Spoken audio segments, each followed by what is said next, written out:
around the keynote address that Father Adolfo Nicholas, the Superior General of the Society of Jesus, delivered to an international conference held in Mexico City in 2010.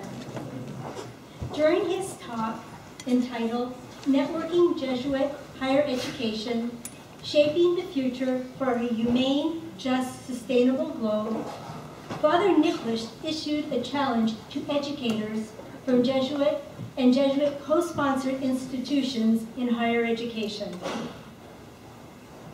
In this globalized world, with all its lights and shadows, how can we respond to the mission of the Church and the needs of the world? Each of the sponsoring congregations here at LMU have been invited to lend some insight and to respond to Father Nicholas's charge. This year's Bellarmine Forum provides an opportunity for us to do so. The theme for the RSHM Symposium is Transcending Boundaries, Working Toward a Globalization of Solidarity and Hope so that all may have life. Sister Veronica will address Father Nicholas's challenge to shape the future for a humane, just, and sustainable globe from the perspective of the Marymount tradition, the charism of the Religious of the Sacred Heart of Mary, and the RSHM commitment to help create an alternative to the culture of violence and domination. Veronica will explore aspects of faith, justice, and knowledge that invite learning communities to use their imagination, creativity, and critical thinking skills to become persons of solidarity and leaders in transforming society. It is 100 years since LMU's been founding and close to 40 years since the merger of Loyola University and Marymount College. As we celebrate the centennial year, we ask, what kind of university will Loyola Marymount be? What will be the emphasis and the direction of this university as we move into the future? As I mentioned, our keynote speaker this evening is Sister Veronica Brand. Thank you. Well, it is a great honor and privilege to be here with you today for this symposium, celebrating the 100 years of Loyola Marymount University.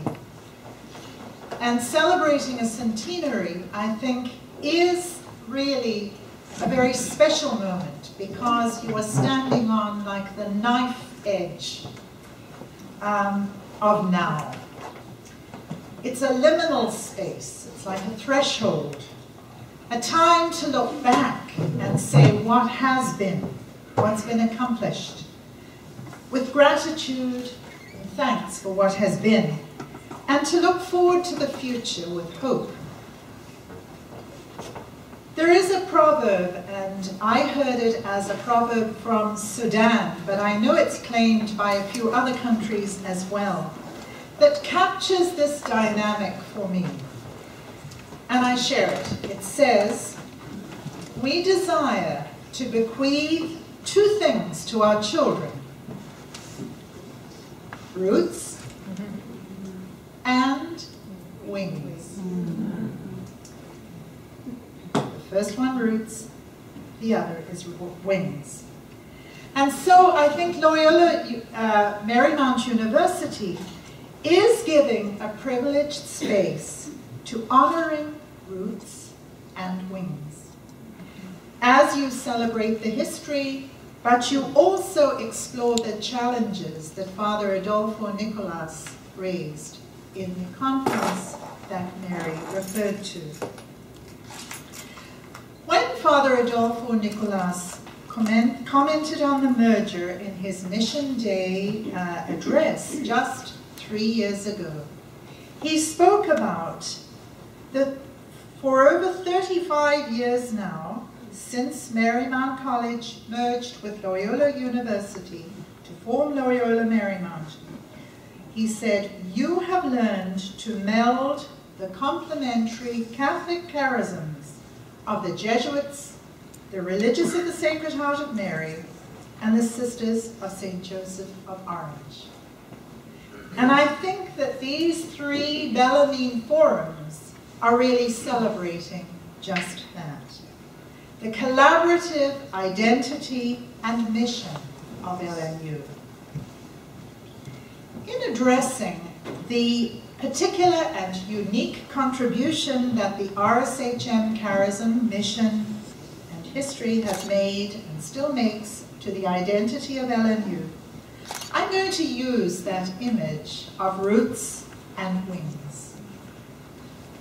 Roots and wings can't be separated, because even as we appropriate, we must open up to the challenges of the future. In that seminal presentation of Father Nicholas that Sister Mary referred to, addressed to the Conference of Jesuit Institutions of Higher Education in 2010 in Mexico, Father Nicholas asked how this new context of globalization, with its exciting possibilities and its far-reaching negative consequences, how it challenges Jesuit higher education to redefine or redirect its mission. And he highlighted the role of each university as a social project committed to the service of faith and the promotion of justice, seeking to become a cultural force, advocating and promoting truth, virtue, development, and peace in that society. And he then, as we know, went on to challenge Jesuit and Jesuit co-sponsored universities to promote a more universal dimension to their life and mission as called for by the Jesuits' 35th congregation. Now, as religious of the Sacred Heart of Mary, we were similarly challenged by our own general chapter, by the call 10 years ago, 11 years ago now, to work towards a globalization of concern, solidarity, and hope. And then in 2007, and we see the quotation from our chapter document there, we articulated what is to us as religious of the Sacred Heart of Mary a growing conviction that our charism and mission now call us to transcend boundaries. And those boundaries may be personal, they may be cultural, national, provincial, but to transcend them as citizens of the world. And so we said, faithful to our call to make the God of love and justice known, we embrace the needs of our global community.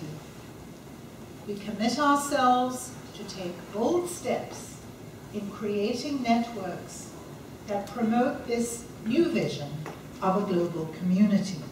Where does this conviction find its roots? So I'd like to spend a few minutes now on the theme of roots and transcending boundaries. As religious of the Sacred Heart of Mary, we've already heard a beautiful introduction to this tonight in our liturgy. Our origin, our roots go back to the middle of the 19th century in this very ancient town of Béziers in the south of France, where Jean Gaillac, a young diocesan priest, was fired with zeal to do something for the young women whom he met in the hospital. And thank you for developing that so beautifully this evening. It was a hospital for the poor, and his pastoral experience there opened his eyes, as we know, to the problem of prostitution in this town that had been opened up to the outside world by the Canal du Midi, which passes through there.